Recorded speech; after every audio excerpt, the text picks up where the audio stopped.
好啦，未開始啊，又入嚟試一試啲設備。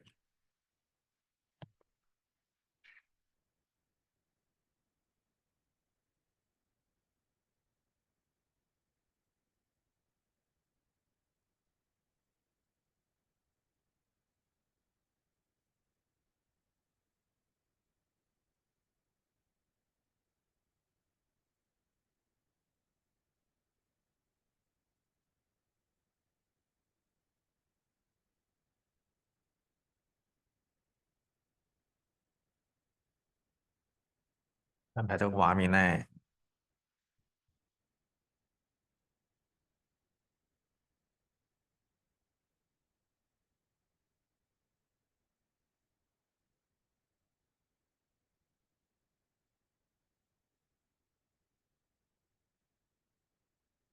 好啦，見到啲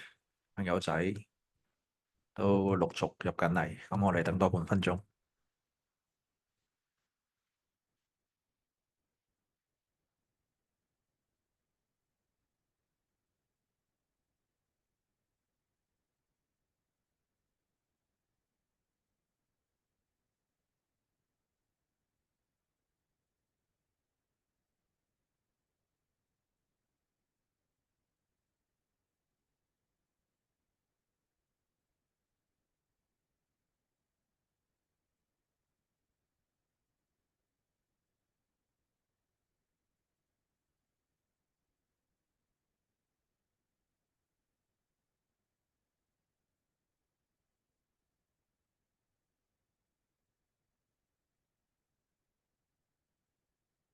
好啦，咁我哋正式開始。歡迎咁多位就再次即係抽空出席我哋呢個建造業創新及科技基金嘅一個特別節目啊。正常嚟講咧，我哋嗰啲 webinar 應該都係星期四、星期五。咁點解今日星期二又會有一場咧？咁樣，咁最主要咧就因為我哋喺呢個建築信息模擬嘅資助方面咧，有個優化措施咧，係喺今年嘅12月1號開始就實施咗嘅。咁由於佢入邊咧就係比較多，而且咧都係屬於培訓類嘅東西，咁所以咧我哋就希望就搞多一場咁樣嘅簡介會，同大家咧就係去講解一下到底嗰個優化措施啊喺呢個 BIM 入邊咧係有咩唔同咗咁樣嘅。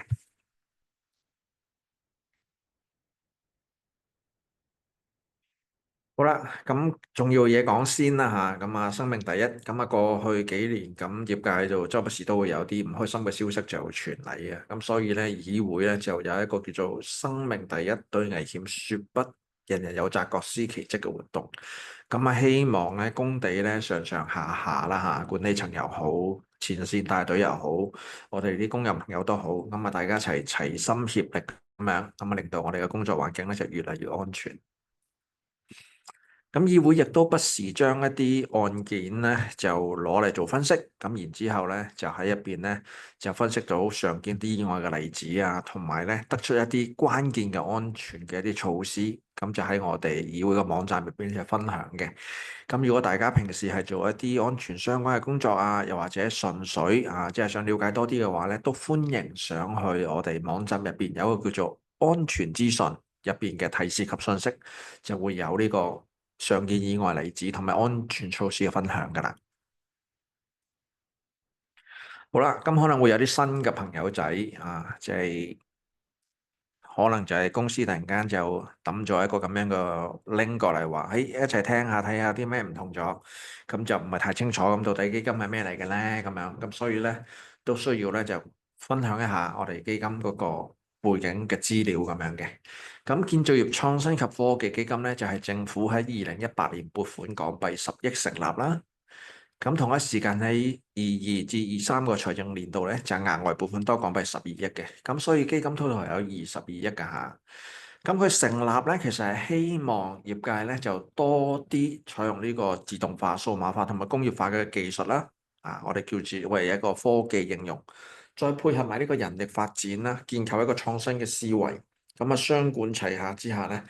就令到業界咧就轉型。我哋有希望就有4大目的可以達得到嘅，包括就係促進嘅生產力啦、改善工地安全啦，提高建造質素啦，同埋提升個環保效益嘅。咁基金嘅資助範圍咧，最主要係分為兩部分嘅。咁啊，頭先有聽書嘅朋友仔都知道啦嚇，因為我哋希望雙管齊下啊嘛，咁所以入邊有科技應用同埋呢個人力發展啦。咁科技應用方面咧，我哋係資助呢個建築信息模擬 BIM 啦、創新建築科技 ACT 啦、組裝合成建築法 MIC 啦，同埋其中嘅嗰個機電裝備合成法 MIMEP 啦，仲有就係預製鋼筋嘅。咁喺人力發展方面咧，我哋都會資助四大類別嘅活動嘅，包括就係為從業者提供本港以外一個培訓或者考察啦，為學生提供本港以外嘅一個進修課程啦，一啲本地嘅合辦課程，又或者喺香港舉辦嘅國際會議，只要佢哋係符合個申請資格要求嘅話咧，都可以嚟申請攞我哋嘅資助去搞啲活動嘅。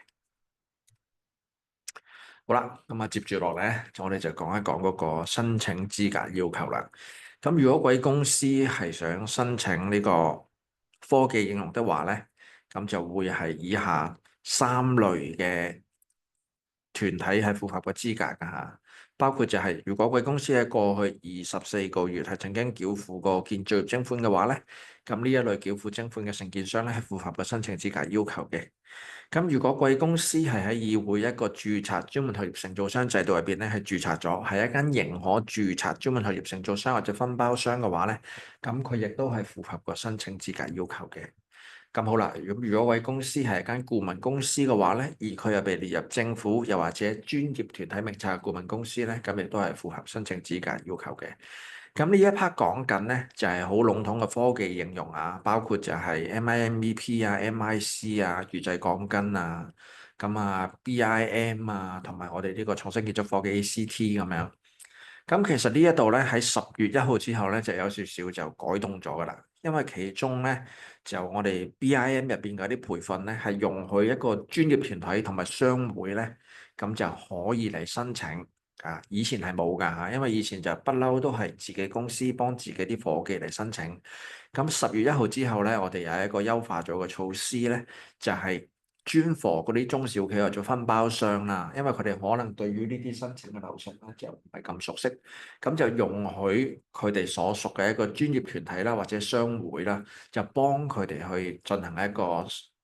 基金嘅申請同埋撥款嘅申請嘅，咁從而咧就令到佢哋咧就亦都可以就享受到基金咧嘅資助，然之後拎咗資助之後咧咁就去讀書啦、學 BIM 啊等等，咁啊配合我哋業界嘅發展。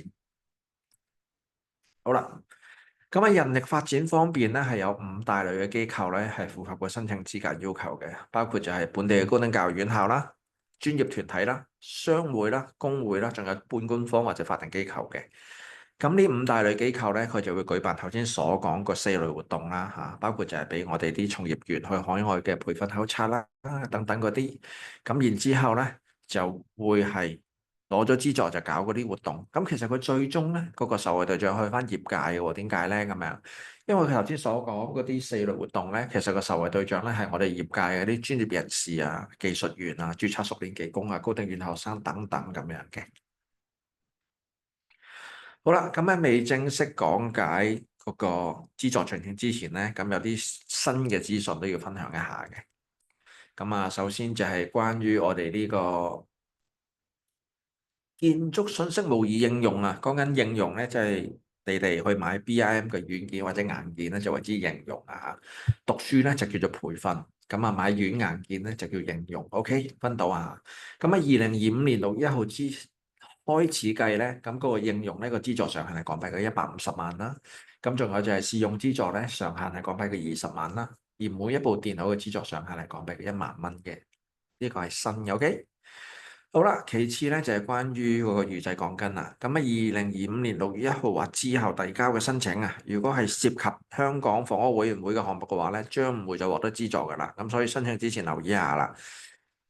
咁仲有就係關於機電裝備合成法啦嚇，佢之前咧對於個項目 size 有要求嘅，咁最新咧就係話，凡係符合到資格嘅 MIMEP 個項目咧，我哋都會考慮㗎，即係具有益處並符合基金目標嘅一個機電裝備合成法個項目咧，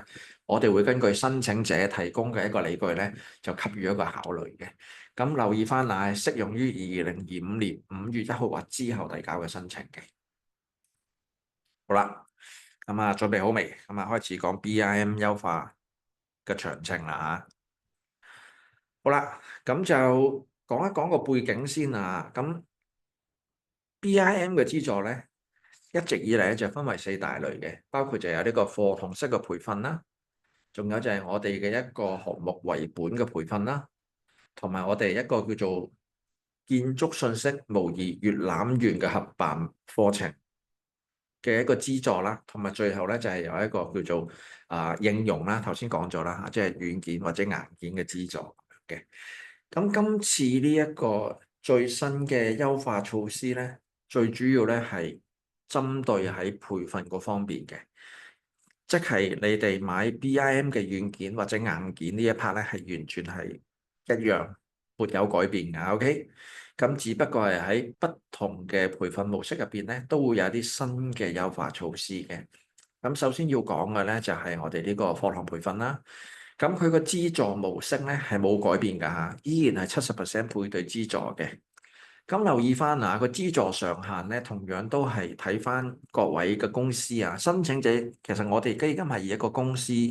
以公司作為一個申請單位嘅，咁所以申請者唔係個人，係間公司啊。咁每間公司咧最高咧就係港幣嘅600萬，咁睇下到底你仲有幾多餘額啦嚇。咁呢度可能見到朋友就咦，點解有600萬又750萬咧？留意翻下，佢係一個合併上限嚟嘅，即係等大家可以拉問啊。就係呢個建築信息模擬同埋呢個創新建築科技之間係一個合併上限。咁由於 ACT 嗰方面咧，仲有一個4S 嘅專屬資助上限150萬啦，咁所以600萬再加多個150萬咧，total 係750萬嘅。咁留意翻啊，雖然係合併啊，但係問題就係話培訓方面咧，你可以用晒呢600萬，但係如果係呢個應用啊，講緊軟件或者硬件嘅話咧，每間公司最多係150萬嘅。留意翻。好啦，咁呢度之前咧就係頭先所講嗰3類嘅機構咧去申請嘅啫，包括就係承建商啦、專門學業承造商啦，又或者係一啲入咗名冊嘅一啲即係顧問公司咁樣。咁喺10月1號之後咧就新加咗一個叫做商會同埋呢個專業團體，即係講緊啲學會啊咁樣。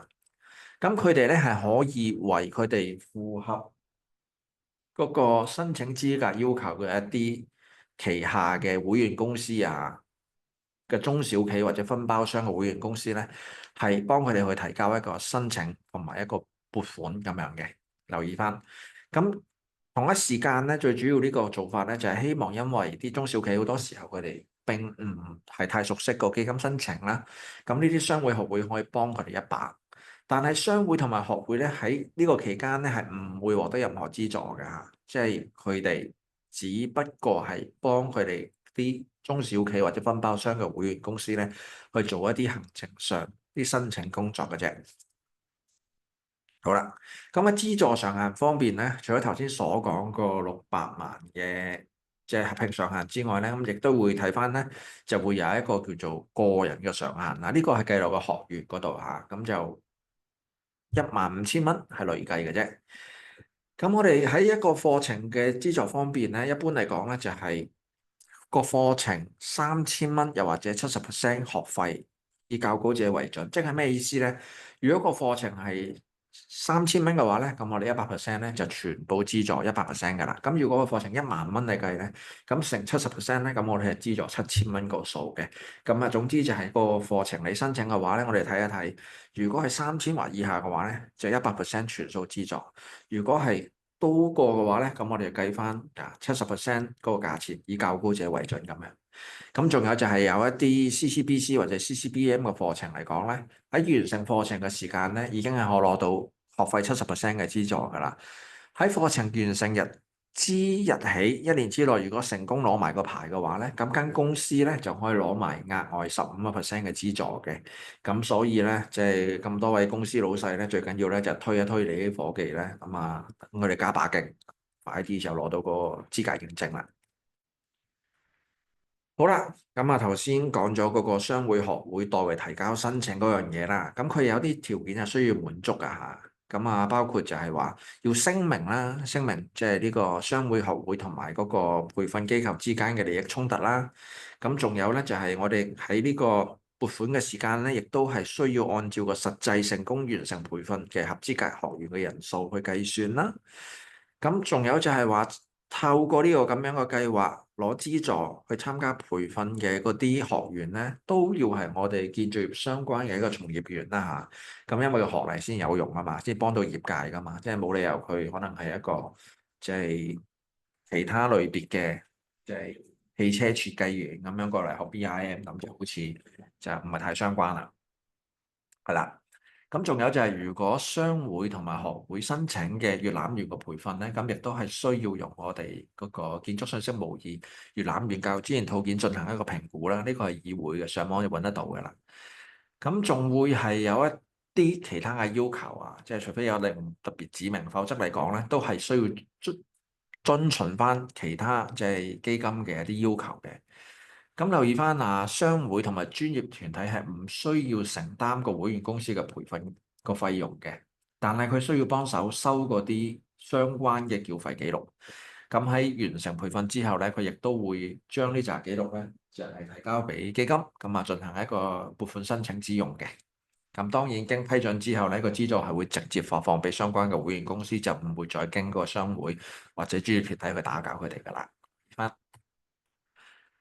好啦，咁仲有咧，就係因為佢係代為申請啊嘛，咁有一啲文件上嘅嘢咧係需要即係交足先得嘅，包括就係一個授權書啦最起碼就係唔會無啦啦個學會或者個商會咧就幫你申請咗，然之後你就一頭霧水，咩事啊？無啦啦做咩逼我去讀書啊？咁你係要授權佢哋代你去申請先 OK 嘅。咁所以咧就呢方面咧，你哋亦都係即係如果你公司係中小企，亦都想透過呢個咁樣嘅資助方法咧，去讀一啲 BIM 相關嘅培訓嘅話咧，咁留意翻第一件事咧，就要 check 一 check 自己公司到底係咪一個中小企啊，係咪一個分包商啦。咁同一時間咧就可以就問個會就係話，喂，你哋係咪會幫手搞呢啲咁嘅活動㗎？如果係嘅話，俾一份授權書我填完咗之後，咁你幫我哋公司代申請，咁 OK 㗎啦嚇。咁留意翻，除此之外咧，亦都要 check 一 check 間公司到底係咪合資格啊嘛，係咪先？即係雖然中小企分包商，我哋盡量就想減少佢即係投入過多嘅人力物力啊，去搞嗰啲基金申請步驟啊嘛。但係入邊咧，關於間公司符唔符合資格攞資助呢樣嘢係好緊要㗎嘛。咁所以有一啲文件佢都係要交嘅，包括就係一啲商業登記證啊、週年申報表啊、月結單啊。月結單最主要原因係因為將來過數係直接 auto pay 即係自動過數去你哋戶口度嘅，就唔會想去攞 check 咁麻煩㗎啦。咁仲有就係關於個僱員嗰啲資料啊，證明佢係真係建造業相關啦。咁仲有就係你哋報讀個課程之間咧，就可能有一啲即係過數記錄啊、發票收據等等嗰啲咧，你都要 keep 得好地，因為就申請撥款嘅時間係用翻㗎。好啦，咁啊就頭先所講嘅課堂培訓啊，無論係新嘅商會工會代辦，定係一直以嚟好 general 嗰啲課堂培訓嚟講咧，咁喺攞撥款嘅時間咧，其實都係需要咧，就係提交一個聯合嘅聲明嘅，係由個基金申請人，即係該公司啦，同埋個課堂嘅參與者，即係該學員啦，就一齊寫嘅呢個聲明嘅。咁啊，確認以下嘅事項嘅，包括就係個參加者咧係必須持有香港身份證啦，喺香港係一個合法居留同埋受聘嘅人士啦。咁同一時間就係該位學員啊喺完成 BIM 培訓之後，最少係需要參與一個本地嘅建築項目，並且咧係要為嗰個公司咧係工作最少1年，而且佢喺工作入邊咧係有真實使用到呢個 BIM 嘅嚇。咁留意翻啊，喺完成課程起1年之內，有機會會隨機去檢查到底該即係受資助人係咪符合嗰個條款嘅。咁如果發現係唔符合嘅話咧，就算係撥放咗嘅一個款項咧，都需要退返嘅。留意翻。好啦，咁啊講完咗我哋嗰個課堂模式培訓，接住嚟就講呢個項目試用或者應用啦嚇，即係買軟件硬件啊。咁留意翻啊，呢一個資助模式咧係適用於所有申請者㗎嚇，同之前係冇變嘅。咁留意翻都係70%配對資助啦。咁啊，資助上限咧就每個申請者港幣150萬啦。同一時間亦都係視乎你哋個600萬嘅合併上限嘅餘額而定嘅。咁留意翻，如果你哋公司暫時係冇一個 BIM 嘅 project 啦，咁你又好想測試下 BIM 到底有幾咁強大咧？咁你可以容許你哋用一個已經完成咗個 project 嚟申請，咁用該 project 相關嘅一啲即係資料咧，進行一個 BIM 嘅建模嘅動作咁樣嘅，呢個為之試用啊。咁留意翻試用係會有一個分項上限，就係港幣嘅20萬嘅。咁同時留意翻就係關於硬件方面嘅資助啊，每台電腦嘅資助上係港幣嘅1萬蚊㗎。咁仲有就係通過基金資助嘅電腦咧，係必須要安裝由基金資助嘅軟件先至得嘅，就唔好話軟件就我公司自己買啦，電腦太舊我就攞一部電腦申請部電腦過嚟裝我自己公司買嘅軟件係唔得㗎。即係你公司可以電腦依然好硬淨，你齋買軟件冇問題，或者軟件硬件一齊買都 OK，就不能夠齋買硬件。留意翻。好啦，咁接住落嚟咧就關於我哋呢個項目為本培訓啦嚇。咁呢一個咧喺2025年10月1號之後咧係僅適用於中小企同埋分包商嘅申請㗎啦。留意翻。咁資助模式咧都係一個70%配對資助啦。咁佢有一個分項上限咧，就係每個申請者港幣20萬嘅。咁留意翻佢新咧新喺邊度咧？如果之前有聽過嘅朋友仔都知道佢係有啲要求嘅，包括就係可能需要貫穿成個項目又或者一啲課堂相關嘅培訓咧又唔資助又或者需要證明到嗰個 project 係真係要用 BIM即係可能要啲合約等嗰啲好實牙實齒嘅東西，就全部放寬咗㗎啦。依家就係話，依家你哋係可以按照你哋項目嘅特質去制定一個項目為本嘅培訓俾個員工啦，去請一啲顧問BIM 嘅顧問就專家都 OK 嘅。咁之前嘅課堂模式咧係喺呢個項目為本下邊係唔會獲得資助啊嘛，但係依家就係放鬆咗，就係話如果你證明到呢個課堂培訓，當然唔會由頭到尾課堂培訓啦，可能即係佔一定嘅比率，可能一開頭有啲好 general 嘅嘢，咁你哋啲導師想一次過講咗先啦，費事即係將來又不停翻手咁樣。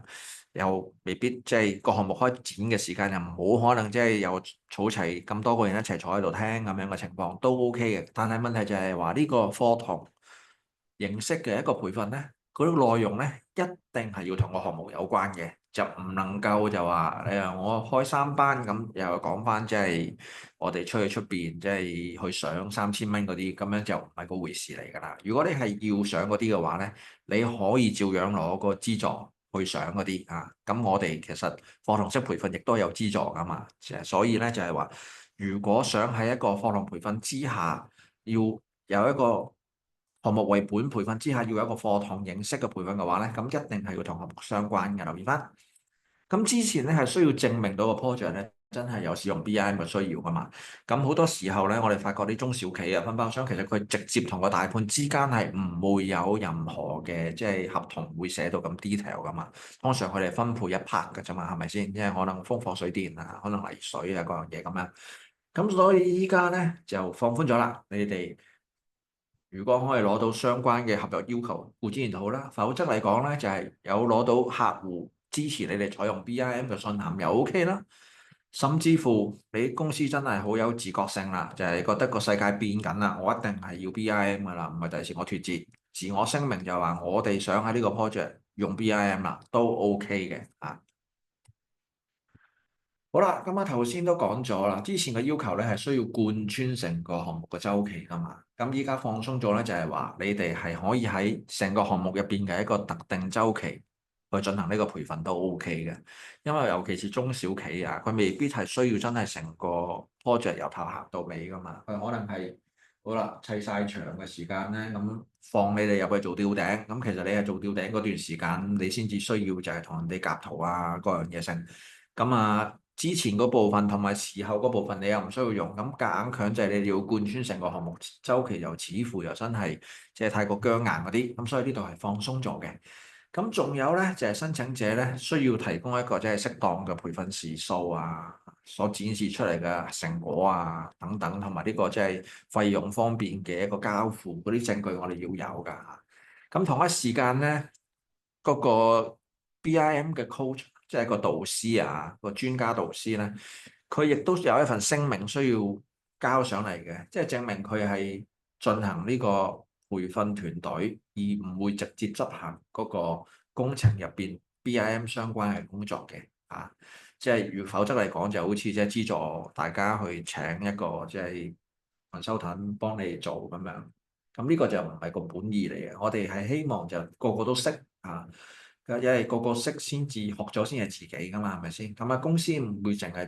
一單 project 㗎，咁長做長有，咁第時你唔培訓翻自己嘅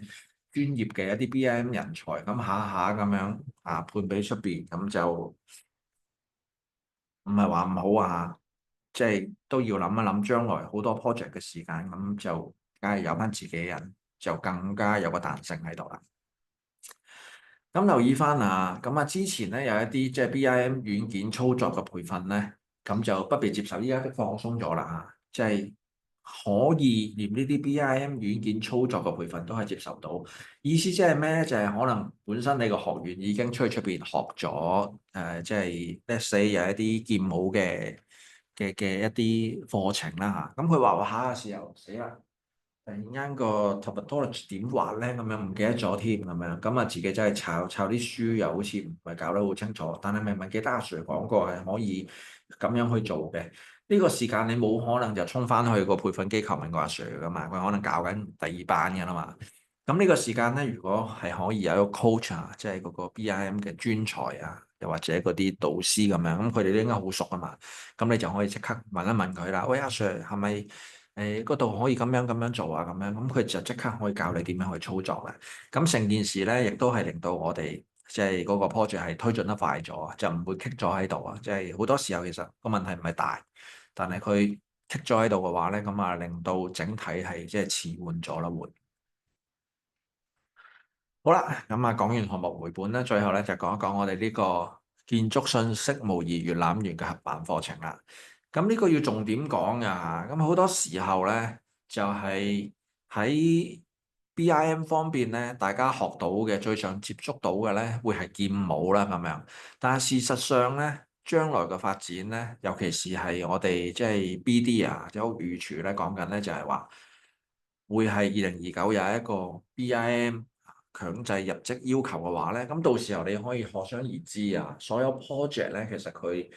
入職嗰下咧已經係個模型嚟㗎啦。咁你話其實相關呢中小企佢將來接收到嘅會係啲圖紙定係模型啊？即係如果嗰個本身個大判佢係做咗模型嘅話咧，相信佢會抌個模型出嚟咧，就多過佢肯幫你轉咗數圖紙先發俾你㗎，係咪先？咁如果佢抌個圖形落嚟嘅，咁個模型落嚟嘅話，咁你啲伙計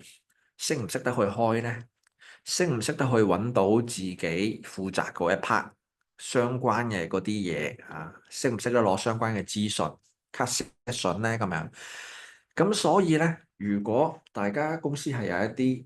學咗建模嘅人咧，咁佢當然識建模就識得做頭先所講嘅嘢啦嚇。但係問題公司就未必個個都需要做建模嗰一 part 噶嘛，係咪先？即係以前 engineer 識得畫圖都唔係個個 engineer 做 draftsman 係咪先？就係冇咁多個 CAD manager 俾佢哋升啊嘛，係嘛？咁所以咧，其實大家都要識嘅，就好似 CAD 咁樣咧，個個一打開手，唔好話好難嗰啲嘢啊，最簡單嗰啲都要識啦，係嘛？即係識操作啦，最起碼。咁所以 BIM 呢個閱覽員咧，其實係呢個咁樣個功用嘅，即係總之一個模型交落你手嘅話，你識得點樣去用佢啦嚇，最基本嘅啦。咁所以呢個閱覽員咧係全民皆 BIM 最重要嘅第一步啊！即係就算你公司有好多人，其實佢可能唔係一個建模員嚟嘅，但係佢亦都係前線嘅伙計，佢需要同人夾圖，佢需要有一啲位置係需要自己識得打開啊，嗰啲 interfacing 點樣同人哋收口嗰樣嘢，嗰啲要夾得到嘅話咧，咁就一定係要學㗎啦。咁呢個咧就係嗰個閱覽員個課程嚟嘅。咁我哋最先咧就有個合辦模式嘅，就希望啲公司咧就利用自己內部合資格嘅導師咧去培訓翻內部嘅員工成為一個閱覽員啦咁樣。咁依家咧個優化措施咧係更加係容許啊嚇，即係外部嘅導師去培訓員工都 OK 嘅。之前係內部導師啊，依家可以聘請外部嘅導師去做呢件事㗎啦。咁留意翻啦，都係70%配對資助啦。咁啊，每班每節咧係港幣嘅8000蚊啦。咁如果冇場地嘅話，都有資助嘅。每班每節咧就5000蚊嘅。咁留意翻合資格導師咧，必須係以下兩類人士之一啦。第一就係佢已經完成咗議會認證嘅一個 BIM 經理或者協調員嘅課程啦，又或者佢本人已經係議會認可一個 BIM 經理或者協調員啦。外部聘請嘅導師咧，都一定係有咁樣嘅資歷先至 OK 嘅，甚至乎佢係有咁嘅資歷之餘，佢都需要有一啲相關嘅一啲培訓經驗啦嚇。你冇理由請一個唔識嘅去教噶嘛，都唔合理啊成件事，係咪先？好啦，咁除此之外咧，亦都係希望可以透過總承建商提供一個資源，集中安排一啲培訓俾佢哋啲分包商啦。好多時候啲中小企分包商咧，佢公司嘅人咧就並唔係多啊，咁所以變相嚟講，如果你哋夾硬咧要佢哋去包班，又或者去報班嚟講咧，成件事就會好慢。咁如果有一啲即係大判啊，即係 main con 咁樣，咁佢都知道成件事係要推嘅啦，佢好想啲下邊嗰啲十仔嗰啲幫手做 BIM 添㗎，好多時候，如果佢做唔掂嘅話咧，分分鐘又要出手幫佢哋，係咪先？咁所以咧，其實佢哋係可以咧，就係申請資助去搞一啲班，咁啊，俾佢哋嗰啲分包商或者中小企嘅一啲即係承造商等等咧去讀嘅。好啦，咁如果導師係想採用建造業嘅一個建築信息模擬閱覽與教育資源套件啦，而進行為期4小時嘅一個合辦課程，而佢嘅人數係唔少於6個人嘅話咧，咁即刻可以申請一筆固定撥款。嗱，呢個舉個例子啊，即係如果你哋一間 Maincon 公司，咁佢有自己嘅一啲，然之後咧，佢就嗯。O.K. 個 microphone 有少少問題啊，好，我哋繼續。好啦，而佢又即係自己公司又有一啲伙計，跟住啲分包商又有啲伙計咁樣，咁佢可唔可以就揾個星期五晏晝咁樣，咁就大家就一齊喺度搞一個咁樣嘅閱覽嘅培訓咧，係可以嘅嚇。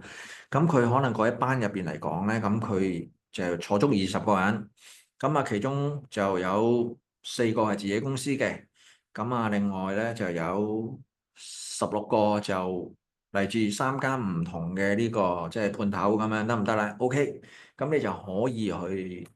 即係搞得到嗰個咁樣嘅培訓㗎啦。咁咧明翰公司佢最緊要咧就係喺搞之前咧，咁亦都係入紙就申請話，我哋會嚟緊會有一個咁樣合辦課程會搞㗎啦，咁樣。咁最緊要就係話翻俾我哋聽，到底嗰啲分包商啊，你旗下嗰啲十仔佢哋嗰個公司咧，因為留意翻啊，你哋係幫手搞嘅啫，但係問題咧，嗰個資助份額唔會射落去你哋公司度嘅，依然係撥翻落去相關嗰啲中小企分包商嗰度嘅。咁所以你要話俾我哋聽，到底你係幫邊幾間搞啦？咁嗰幾間亦都要自己話俾即係 Maincon 知，咁到底佢哋係咪一個即係合資格嘅分包商啊？中小企咁樣先至得㗎，咁成件事就可以咁樣推落去㗎啦。咁就令到就多啲中小企啊、分包商佢哋多啲接觸呢個 BIM，由呢個閱覽員合辦課程第一步開始啦。咁啊，慢慢地做落去之後，發現真係有需要嘅話，咁佢先至再安排啲人去上啲建模啊，更加高階啲嘅嗰啲協調員啊、經理等等嗰啲都係 OK 嘅。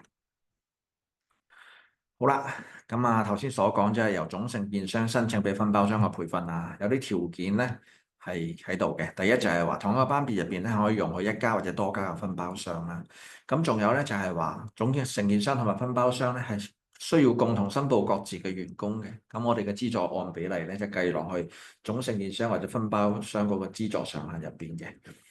咁由於資助咧係由實際上成個課程係由總承建商佢去俾錢搞噶嘛，咁所以個資助咧係會俾我哋嘅總承建商嘅。留意翻，好啦，咁啊。4個類別嘅資助新嘅模式都已經講完㗎啦。咁嚟緊咧就有少少就嗰個即係流程嘅示範啦嚇。咁一般嚟講啦，如果新朋友最緊要就係去我哋基金網站啦。咁入邊咧就有一個電子平台嘅，入到去咧就開個新嘅帳戶啦。咁然之後咧就閲覽相關嘅指引同埋準備所需嘅文件，咁就可以嚟申請㗎啦。咁喺平台入邊咧填妥同埋遞交申請表咧，咁我哋收到之後會進行審批㗎。咁有審批咧會通過你哋留喺我哋嗰個申請表上面嘅時候通知翻你哋。咁一般嚟講收妥資料計嘅話咧，60個日嘅之內咧係會完成個審批個過程嘅。咁如果你哋申請嘅係一啲預先批入名單上面嘅產品咧，更加係可以喺收妥資料之後咧，30個日嘅之內完成審批嘅。咁留意翻下呢個基金嘅電子平台咧，亦都有發放撥款嘅功能喺度嘅，即係無論申請又好，撥款又好，都係喺同一個平台進行。好啦，咁有少少 demo 嘅，咁當你去到基金網站嘅時間咧，留意翻右下角就有英文寫住 Apply Now 啦，中文寫住立即申請啦，撳得㗎嚇，一撳落去咧，佢自己跳喺平台度，呢粒係快速鍵嚟嘅。個電子平台係冇網址嘅，你每次都係要入去我哋基金網站，然之後喺右下角撳呢粒掣，咁佢自己就會飛咗埋去㗎啦。咁新朋友就當然註冊啦，咁舊朋友就直接就輸入你哋個帳戶就 OK 㗎啦。好啦。咁註冊其實都填啲好簡單嘅資料嘅啫，即係帳戶個名電郵聯絡人個名聯絡電話，自己識個密碼咁就 OK 噶啦。好啦，咁如果頭先所講嘅商會學會代申請嘅話咧，咁一般嚟講咧，商會學會咧就未必有戶口噶嘛。咁各位朋友仔，你哋開嘅時間咧，第一時間喺公司裏邊嗰度咧選擇呢個商會學會，揀咗之後咧係有着數嘅。點解咧？個版面會簡潔好多㗎。即係你唔揀咧，或者你揀錯咗咧，佢就去翻之前嗰啲可以申請其他類別嘅版面咧，咁就花里花碌。咁如果你咁呢個商會學會嘅話咧，click落去之後咧，佢版面咧純粹就去到 BIM 嗰個培訓嗰一 part 嘅啫，咁就簡潔好多嘅嚇，即係條路就唔會花里花碌要揾好多嘢啦。好啦，咁入到去之後咧，咁我哋就會見得到啦，咁就會係有我哋呢個建築信息模擬啦嚇。咁如果你頭先你係揀咗商會學會嘅話咧，其他呢啲咁樣嘅創新建築科技做綜合性建築法人力發展、預製鋼筋等等會消失㗎啦，純粹係得呢一個位喺度嘅啫，就係建築信息模擬。咁你 click 落去之後咧，咁由於新朋友一啲公司資料都要保存㗎嘛，咁你按照佢要求咧，咁填晒佢就 OK 㗎啦。好啦，咁然之後咧，我哋就可以申請啦。咁入邊 BIM 頭先所講嗰4個類別啦，即係課堂培訓建築信息模擬閱覽員同埋應用使用都喺晒度噶啦。咁點解課堂培訓有2個選擇咧？嗱，課堂培訓有分預先批入名單嘅課堂培訓同埋非預先批入名單嘅課堂培訓嘅。預先批入名單上面嘅課程咧，好多咧就係申請咗上架，咁佢有個曲嘅，你哋申請就好方便，記住個曲抄落嚟就 OK 噶啦。咁我哋都容許有一啲唔係預先批入嘅課程噶嘛，可能有啲公司咧，佢哋因應佢哋自己嘅一啲需求咧，就請啲外部導師幫佢哋去即係制定一啲符合佢公司要求嘅課程，咁我哋都會資助嘅。但係呢一類非預先批入嘅課程咧，我哋通常審批時間咧會耐少少，因為我哋會就住佢課程嘅內容咧，咁會去睇一睇到底係咪符合我哋嗰個資助嘅要求啦。好啦，咁唔講咁遠啦，講咗呢個課堂培訓預先批入名單先嘅。咁click落去之後，你見得到咧個版面就好簡潔，就係得咁多嘢嘅啫。咁留意翻呢度有一個名單嘅，咁上面咧係有3個我哋一個即係嗰啲 BIM ULA 嘅課程嘅。咁遲啲就可能會有一啲 trade specific 不同行頭嘅一啲培訓分門別類都擺埋上去，咁方便大家去即係索引咁樣。咁如果呢個時間咧，你哋係呢個睇唔到，可以跳翻去基金網站嗰度睇，所有資料都係公開嘅，都 OK 㗎嚇。咁入到呢度咧，就係填翻相關嘅課程編號啦。咁到底個課程係邊個提供啦？咁你打算培訓幾多個員工啦？咁費用幾多錢？咁填好晒之後咧，咁就 OK 㗎啦。咁留意翻都係有一啲授權嘅文件等等，有啲聲明要做嘅。咁頭先都講咗㗎啦。咁你按照佢嘅要求咧，就係同你旗下嗰啲會員公司咧收齊咁啊抌晒上嚟啊！呢個位可以拖上去之後咧，佢就自己會食得落去啊。再唔係你一撳一下嘅話咧，佢會跳一個選擇嘅界面俾你，咁你就睇下你邊個 folder，你成個 folder 裏邊啲嘢咧裝晒落去都 OK 㗎。咁仲有就亦都有啲聲明要話翻俾我哋聽啦，到底同嗰個培訓機構之間有冇啲利益衝突啦？好啦，咁啊外部導師培訓呢一度啦，即係有一啲非預先批核嘅課程，咁我哋都資助嘅，但係需要去睇一睇到底佢係符唔符合我哋資助個要求嘅。咁留意翻入邊就係課程名，你要話翻俾我哋聽啦。通常嚟講就個課程會有個名啊嘛，唔會純粹話，我有個培訓課程咁樣。咁然之後個目標同個大綱啦，你點樣評估個課程啦？咁呢啲你就簡簡單單話翻俾我哋聽，咁等我了解到底係一個咩課程咁就 OK 㗎啦。咁仲有課程時間啊、教育語言等等嗰啲資料，你都係要填俾我哋啦。咁然之後咧，相關嘅課程嘅章程啦，咁呢度有個樣本嘅 click 落去，你知道大概有啲咩資料我哋係會睇嘅。咁你就會準備叫你哋嗰個同你哋合辦嗰個導師一齊準備一個咁樣嘅課程章程啦，咁樣。咁然之後就喺呢度拉上嚟，咁就 OK 㗎啦。咁仲有就係相關嘅嗰啲授權聲明文件啊、報價等等嗰啲咧，都喺呢度拉晒上嚟，咁就 OK 㗎啦。咁依然係有個聲明欄啦。好啦，咁跟住咧就係嗰啲課程評估方面啦，呢啲資料咁全部都係睇一睇，按照佢要求交翻上嚟，咁就 OK 㗎啦。好啦，咁啊去到我哋呢個項目管理為本嘅一個培訓方面啦，咁個申請流程咧都唔係複雜嘅，咁啊 click 咗落去之後咧，咁就會首先個課程內容啦，咁話翻俾我哋聽到底係一個咩嘅機構進行呢個培訓啦，咁個目的同內容係乜嘢啦，咁按照佢嘅要求去填咁就 OK 㗎啦，咁啊啲內容要你上載你就準備靚仔仔轉成 PDF 拉上嚟上載咁就可以㗎啦。好啦，咁然之後亦都係要填一啲工程嘅資料啦。咁仲有就係有一啲相關嘅 BIM 嘅一啲使用嘅資料啦，包括個應用範疇啊、相關嘅證明等等。咁都要證明到你個 project 真係要用 BIM 啊嘛，係咪先？即係你公司自己主動去用都好，又或者人哋合約寫明要你用都可以申請嘅。但係都一定係要知道係一個我哋業界建造業界嘅一個 project 啊嘛，冇理由原來係一個修車工程咁樣，修車工程 BIM。咁就唔係我哋個資助嗰個對象啦。OK，咁然之後亦都會有一啲相關嘅即係適合應用嘅範疇，咁你選俾我哋睇啊。到底你用 BIM 我哋做咩咧？係做設計啊、做檢視啊、做評估啊等等咁樣。好啦，咁然之後就相關嘅培訓導師資料啊等等嗰啲咧，亦都係要按照佢要求填妥同埋上載上嚟啦。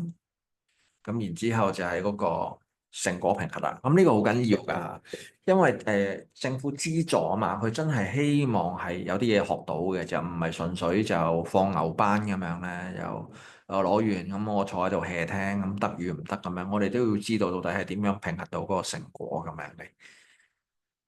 咁仲有就係相關嘅啲場地啊、軟件硬件啊等等嗰啲資料都要啦嚇，即係冇理由學 BIM 就唔係攞兩張紙一支鉛筆搞得掂噶嘛。咁相關嘅軟件硬件係咪真係一個即係正規嘅一個 BIM 嘅培訓咧？咁嗰啲我哋都會睇嘅。好啦，費用方面啦，咁有報價單樣本啊，咁搞掂咗之後咧，咁就會拉上嚟呢度咁 OK 噶啦。咁留意翻啊，咁啊會遵照翻我哋嗰個採購流程嘅。咁如果係5萬或以下話咧，一份報價就 OK 噶啦。咁啊5萬至20萬咧，咁就最少2份報價啦。咁個總額係多過20萬嘅話咧，最少3份報價啦。OK，好啦，咁啊最後就講一講呢個合辦課程方面啊。咁啊，首先就有兩個選項啊。如果你哋係為內部員工進行嘅培訓嘅，咁你係內部培訓啦。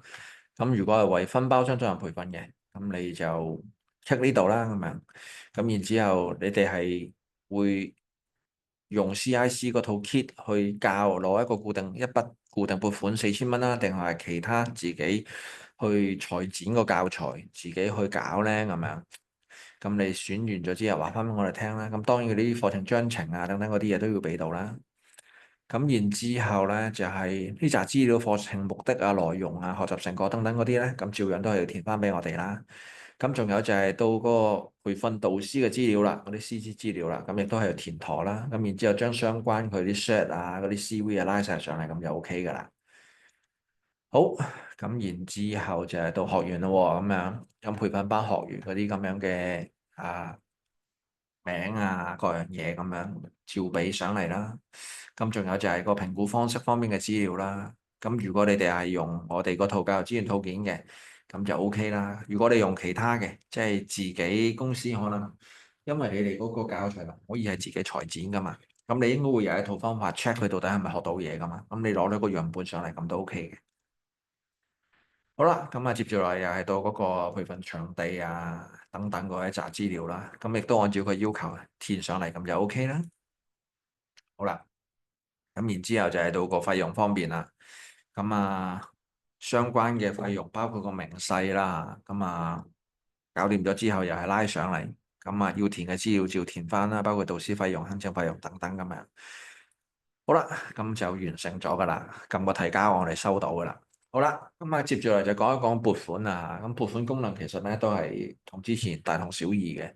就係當嗰個申請係成功咗啦，咁然之後你要攞撥款嘅話咧，你就喺嗰個電子平台裏邊揾翻佢出嚟啦。咁呢個時候嘅狀態應該獲批准嘅。咁操作嗰度咧就有一個尖尖地向下叫下拉選項撳得㗎嚇，一撳落去咧有兩個選項嘅，第二個選項就係提交申請撥款啦。咁 click 落去之後咧就入到去㗎啦。咁按照佢嘅要求啦，填妥同埋遞交相關嘅文件資料，咁就 OK 㗎啦。好啦，咁關於我哋嗰個 BIM 優化措施個 part 就講完啦。咁仲有少少時間，咁我哋會講一啲其他嘅資訊，好唔好？咁包括呢個就係個機械限時已經過咗啦，咁樣。咁留意翻如果你公司係成功申請咗嘅話咧，咁係要快啲進行呢個採購，咁我哋先至係可以即係接住落去啊嘛。好啦，咁呢個就係之前嗰個閒時資助同埋現時資助嘅分別啦，咁已經過咗㗎啦，咁所以變相嚟講呢一 part 再講都最緊要就提一提啦，即係如果你哋公司係已經成功係攞到呢個即係機械閒時資助嘅話咧，咁你就要快脆啲咁去進行呢個咁樣嘅採購流程啦。好啦，咁機械人方面啦，分享下啦嚇，即係都大家知道而家其實機械人開始就喺我哋業界都出到好多分力㗎啦，包括就係可能有一啲拆卸機械人啊。咁呢一個咧，之前我哋就曾經係揾一個成功應用嘅公司上嚟分享過嚟嘅。咁佢個產量咧係會比傳統係大好多咁樣。咁當初佢教我計個方法咧，我都覺得係幾科學嘅。點解咧？佢就係話。佢話其實就唔需要睇到底係拆到去邊度即係拆幾多埲牆，唔使咁樣比嘅。佢話其實就係一個人手拎住啲電炮，佢個耗電量同埋呢部機嘅耗電量拼埋一齊，你就知道㗎啦。因為部機佢冇可能係即係打空氣㗎嘛，係咪先？咁所以佢嗰個力出喺邊度咧，就出咗喺拆卸嘅工作。咁我哋工人都一樣啦，當然。咁你對比一個人揸住一台機同埋一台機器咧，嗰個功率輸出咧，你就知道其實個機械人咧真係大好多嘅咁樣。咁所以呢個其實都係一個即係幾好嘅證明嚟。咁除此之外咧，我哋都會有一啲油漆嘅機械人啊。咁留意翻即係如果係好多好多轉彎位好多精細嘢咧，咁就人去贏嘅。但係如果係好多大平面大面積嘅嘢咧，係機械人贏嘅，因為佢哋真係可以掃到係好工整，而且好快添嘅。咁批灰機械人都一樣啦。如果本身個位係好多陰角陽角咁人就贏啦。咁如果係好多即係大面積嘅咁機械人贏啦，一樣啦。即係佢哋未必係可以處理到好多好細微嘅位，收口始終都係我哋啲師傅去做。但係如果係真係中間好大面積好多平位嘅話咧，咁用機械人係會快。好好啦，咁啊轉通機械人啦，咁呢個之前亦都係上嚟同我分享過一集嘅，即係成功應用嘅。咁佢哋就喺一個隧道入邊用啦，咁樣。咁如果係要揾個工人咧，骯髒打螺絲嘅話咧，嗰度要打好多口㗎，即係講緊係萬幾口螺絲咁樣。咁我諗嗰啲師傅條頸都會好辛苦啊，因為你知骯髒轉窿再打螺絲咧，其實係冇得話唔望住噶嘛，你點都會望住佢，咁你肯定係個頭要昂住先至做得到嘅。咁仲有就係中間係條隧道嚟講，如果要搭架嘅話咧，就算推架都好咧，咁你都係會阻到其他嗰個交通噶嘛，係咪先？即係肯定要拆嗰樣嘢先。咁用咗機器人幫手咧，咁佢自己本身都識移動噶嘛，咁一路行一路打咁樣嘅。好啦，咁啊最後咧就係一啲切割或者焊接機械人啦。咁呢個用咗好多年㗎啦，即係如果大家喺地盤走好多時候都見到，咁佢哋除咗燒即係普通嘅平火、黃火、昂火燒得到之外咧，咁啊綠枝啊，即係燒喉、燒曲面咧都冇問題㗎啦。依家係啦，咁依家係我哋嗰個基金入邊咧，就超過80幾款嘅一啲不同工種嘅機械人嘅。咁有興趣嘅朋友仔咧，亦都可以上去睇下啦。好啦，咁啊，除咗係頭先所講嗰類機械人咧，咁有一啲咧就會係輔助式啦，好似試水啊、洗窗呢啲咁嘅機械人都有嘅。咁就一路以嚟都會業界有啲好多人行得好先，佢真係去用咗，咁然之後佢用完咗之後咧，申請基金咧，佢要寫翻嗰個總結報告噶嘛，咁佢基本上回饋翻嚟嘅東西咧，都係更加安全啊，即係避免啲工人去一啲危險嘅地方去進行工作嘅。咁啊，油漆大面積嗰啲方面咧，得出嚟嘅一個反饋通常都係話嗰個產品個出品一致啊，咁啊個質量啊更加好咁樣嘅。好啦，咁啊最後啦，咁就有咩問題可以打電話上嚟21009000，咁有一個小秘訣就係喺選擇語言之後撳個7字，咁就可以直撥創科基金噶啦。咁同一時間基金亦都有一個服務台嘅，提供一個1對1嘅諮詢服務啦，解答問題同埋即場示範開辦賬戶同埋基金申請步驟。有需要朋友仔可以打電話上嚟預約嘅。同一時間基金亦都有個外展嘅團隊啊，咁會主動咁樣去接觸一啲基金嘅潛在受益公司，提供一個上門推廣同埋諮詢服務嘅，咁啊令到該等公司咧係更加善用基金嘅資助。咁如果你聽到呢度發覺，咦，我公司都好需要個外展團隊上嚟同我講解一下喎，都打電話上去約一約啊。咁啊，外展團隊嘅同事咧，同你約個時間之後咧，就會上去貴公司拜候你哋噶啦。咁留意翻啊，基金咧之前咧就得一個電郵嘅啫，就係 citf@cic.hk。咁呢個係可以進行一個一般嘅查詢嘅。咁如果你哋有一啲 case 已經係申請咗啊，即係唔係一般查詢啦，你純粹係已經申請咗，有埋嗰個 submission ID，你想了解下嗰個審批嘅流程等等嗰啲嘅話咧，你可以善用一個叫 citf-feedback@cic.hk 呢個電郵啦嚇。咁入邊個同事咧，佢係會一見到就有一個 ID 咧，佢就會即刻轉介俾相關嘅即係負責嘅同事睇一睇，到底你哋想詢問嘅係啲咩嚟㗎，咪答翻你哋嘅。咁留意翻啦，如果你哋想要查詢嘅係 general 係一般嘅話咧，咁你去翻 CITF 原本嗰個郵箱就 OK 嘅，就唔好喺 feedback 呢度，因為我見到如果你見到入邊嘅一個查詢，而又係冇一個 submission ID 嚇等等啲即係針對性嘅東西嘅話咧，咁我哋只會係將佢即係匯寄翻去 CITF@CIC.HK 個 mailbox 嗰度嘅。好啦。咁啊，今日就係咁多啦。咁啊，多謝咁多位嘅出席。咁如果對於新嘅 BIM 嘅一個資助詳情有問題的話，亦都歡迎係打電話上嚟問嘅。多謝咁多位，拜拜。